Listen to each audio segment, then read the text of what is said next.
Alright, welcome. If you're new to the channel, my name's Elliott with Rickety Ski Reviews. My last video, I did the Atomic Bent 100, and it got a lot of heat. It got a lot of controversy. People didn't like that I don't like the Atomic Bent 100.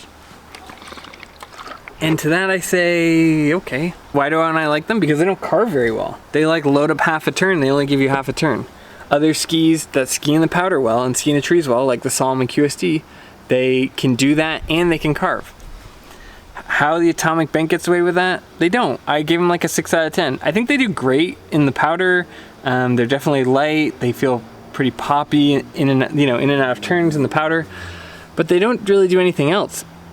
And so I think that they're a fine ski if you're just going to get them as a powder ski and you're going to have something else for carving, or if you're only going to have them as a powder and park ski. But you should know about the downsides. And people trying to play off carving like it doesn't matter. It does. It absolutely matters. What?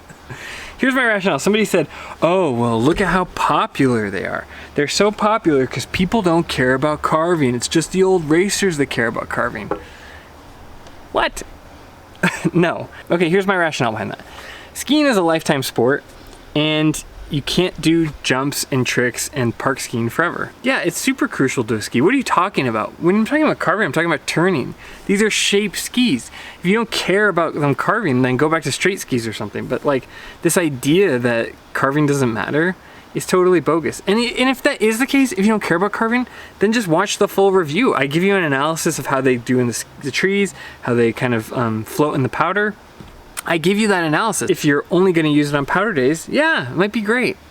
But for a lot of people, if they're only going to have 1 or 2 pairs of skis, they might care if it carves. And like I said, I don't make any money on this. I'm just doing this as a hobby. But I tested these skis and I found that they had some really fatal flaws. They were really soft. They didn't complete the turn. They had some good things, but you should also know about the bad, because if you're going to buy them, you're stuck with them. So, I mean, like, I'm not Curated, I'm not Ski Essentials, I don't sell anything. I've got no interest in kind of trying to spoon feed you, oh, they're really good, it's a great ski. Yeah, it's a nice ski in the powder, it's a nice ski in the trees. I don't know about the park because I don't really go in the park.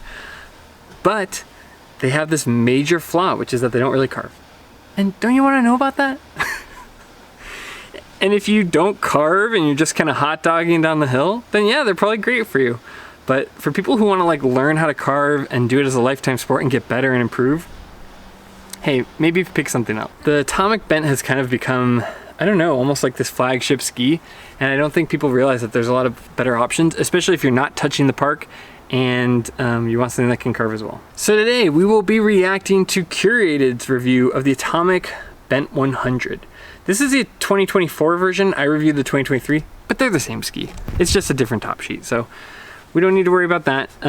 Let's do a quick overview of what I thought of the skis, in case you haven't seen the other videos. So the Atomic Bent 100s, I demoed in a 188, which I thought was way too long, just because it didn't give me enough room in between the trees to kind of complete turns. My basic analysis on the skis was that they only kind of did half of a turn. They would basically load and initiate the turn, but then you had to kind of run it straight. You couldn't like snap into your next turn. So it felt like half of a turn. That being said, they floated in the powder well, they skied well in the trees, but I gave them a 6 out of 10 because I was really unimpressed with how they turned, and I don't think there's any excuse, especially seeing now all those other skis out there that can ski in the powder and also carve. Something like a Salomon QST, even the Atomic Mavericks, if you get a wide width, do well. So that's my analysis, and today we're going to watch Curated. Curated is infamous on this channel for having terrible ski reviews. Every once in a while they get a good reviewer, but today we're gonna react to that, so let's see. And here we go. Look at these skis!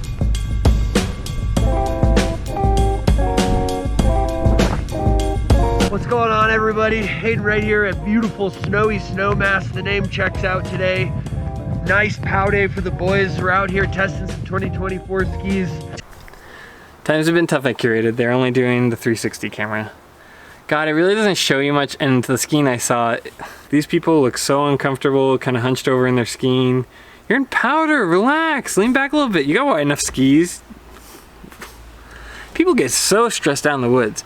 And I know people in the comments were like, oh, he comes from a racing background, he wouldn't understand. Dude, I skied in the woods like all year this year. I ski all the time in the woods. I snowboarded for 3 years in the woods.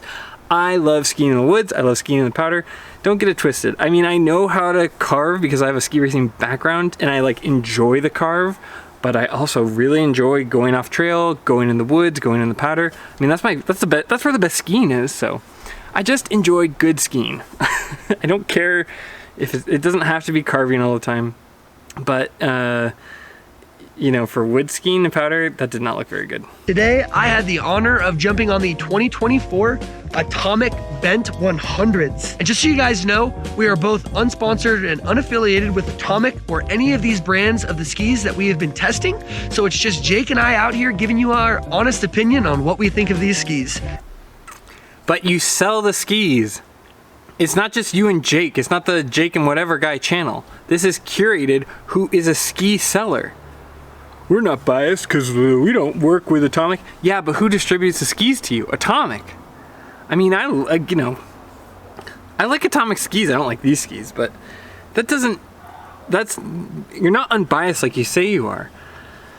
I mean, they always say that like, oh, well, we're not affiliated, so we're giving it to you straight. And it's like, yeah, not really though.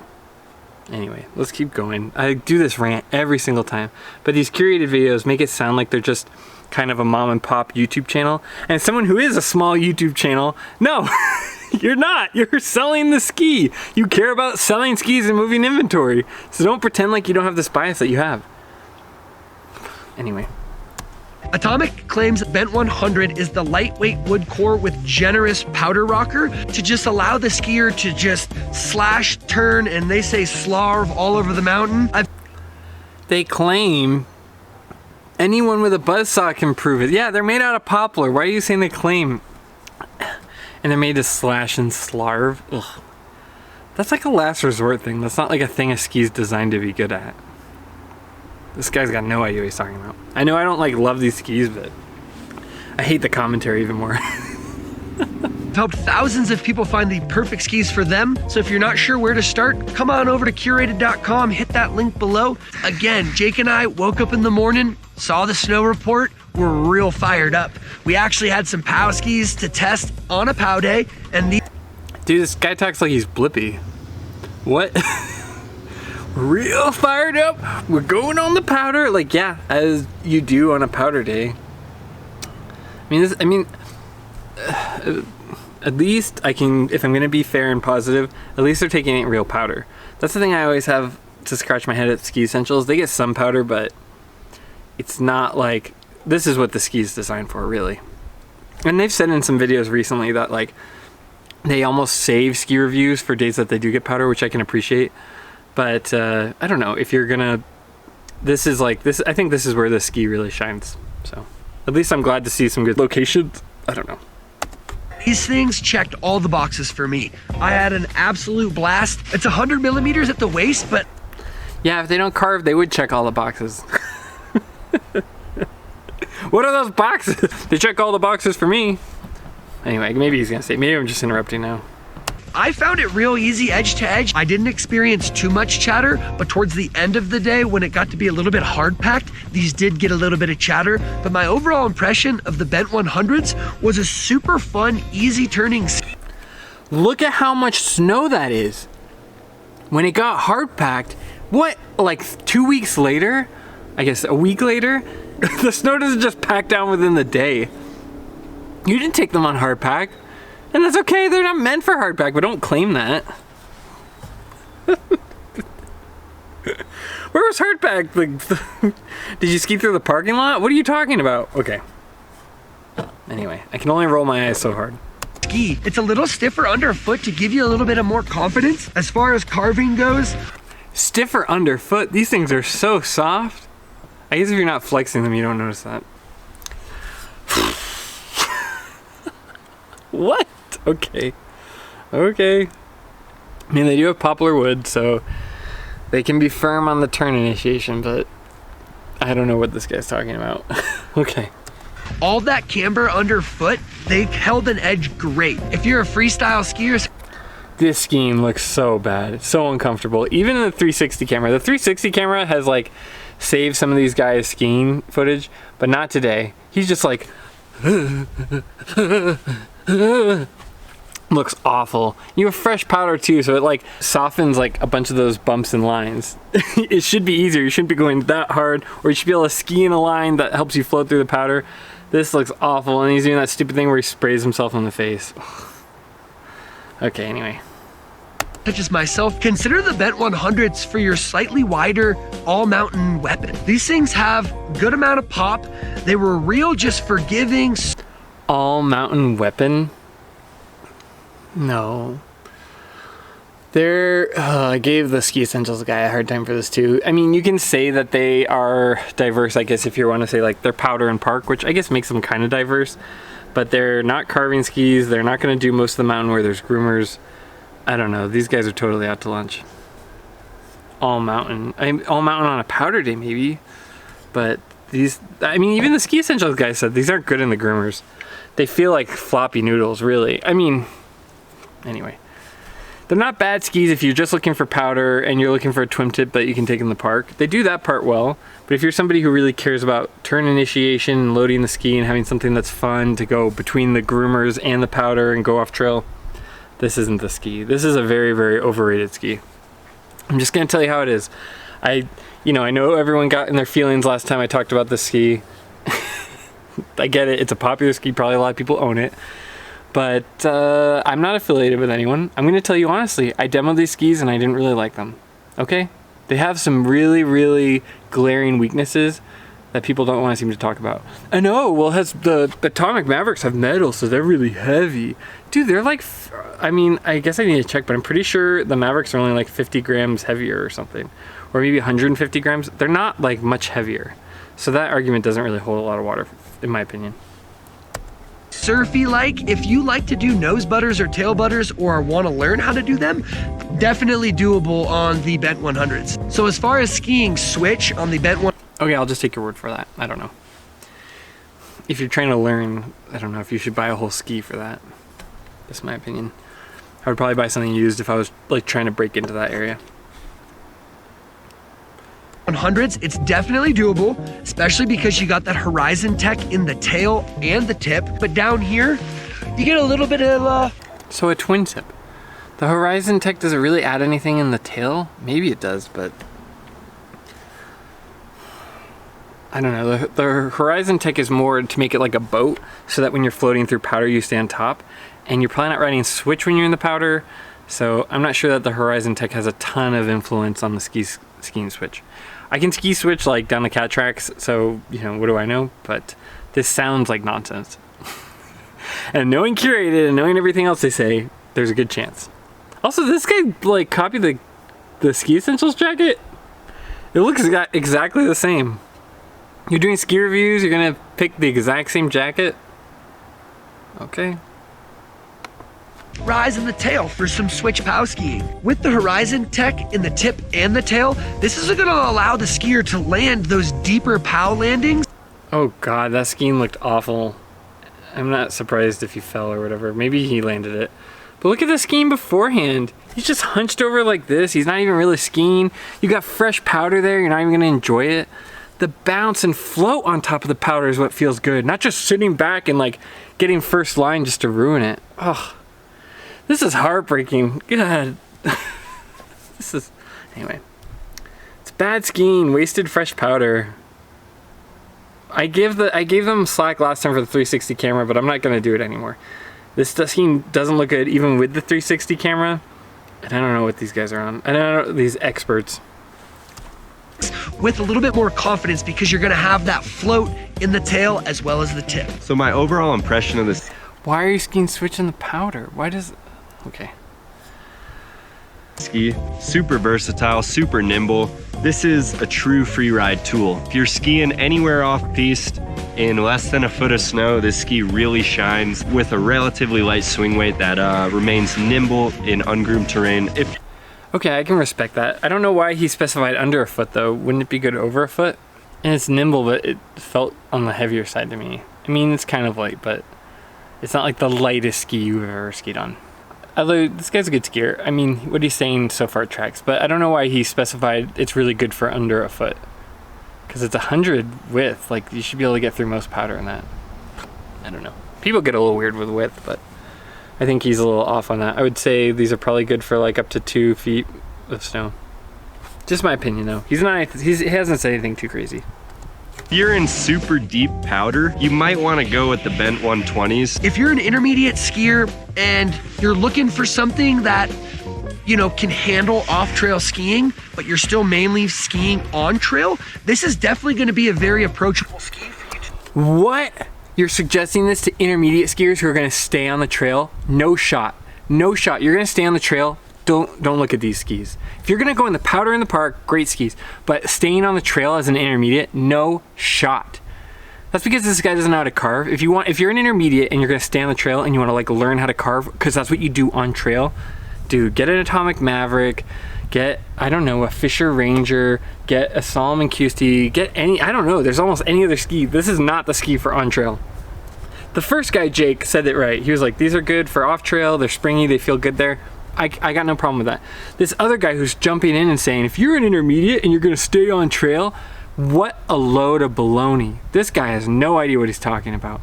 You're suggesting skis to intermediates? That makes sense. That's why I see people with 120 width on these, daily driving these, just like not on powder days. And they look miserable. They don't come around, they're sliding all around, they don't load up the turn. That's a bad recommendation for this ski. I know I have my, I know I get hung up on these skis and I don't think they're that great, but they do some things well and you're suggesting it to the wrong people. God. I feel like I'm defending the ski now. How did I end up on the other side of this? Okay, the ski has a place. It does. Does it provide a ton of value in my opinion? No. Does it provide a ton of diversity? Not really, unless you're a park skier. I guess you could argue. There's some wiggle room in there. Is it good for intermediate staying on the groomers? No shot. No way. Ski for you to start progressing off piste and getting into those pow stashes that everybody's been talking about. So I wouldn't necessarily recommend pow stashes everyone's talking about. That's how you know this guy doesn't ski much. People really don't like talking about pow stashes. It's like talking about your hunting location or your fishing location. People are not going to give that information away. I've ridden up chairlifts and people are like, no one will tell me where the powder is. It's like, dude, then be from here or tell other people where it is. It's like, you can't just show up being from out of town and expect everyone to like, oh yeah, here are the coordinates to all the pow that I found. Ugh, okay. I think Jake's about to give me some good insight. I'm hopeful. Recommend the bent 100s to a beginner skier. Not as energetic as some of the softer flex skis and not as rigid as some of the firm flex skis, but yes, thank you. Okay, you don't believe me, you can believe this guy, okay? Yes, exactly. It's not that soft for somebody who's a really, really beginner, and it's not as like stable and carving and getting good turn shape as something that's a little bit stiffer with some TI. Absolutely on the money. The ski has a place, but those two parts of the spectrum are not it. Right in the middle. If you are a larger skier as well who likes to go really fast on groomers, you might want to ski with a little bit of metal in it. If you have any questions about what ski would be right. Yeah, he's totally right. I mean, it doesn't always have to be weight though. People get hung up on this.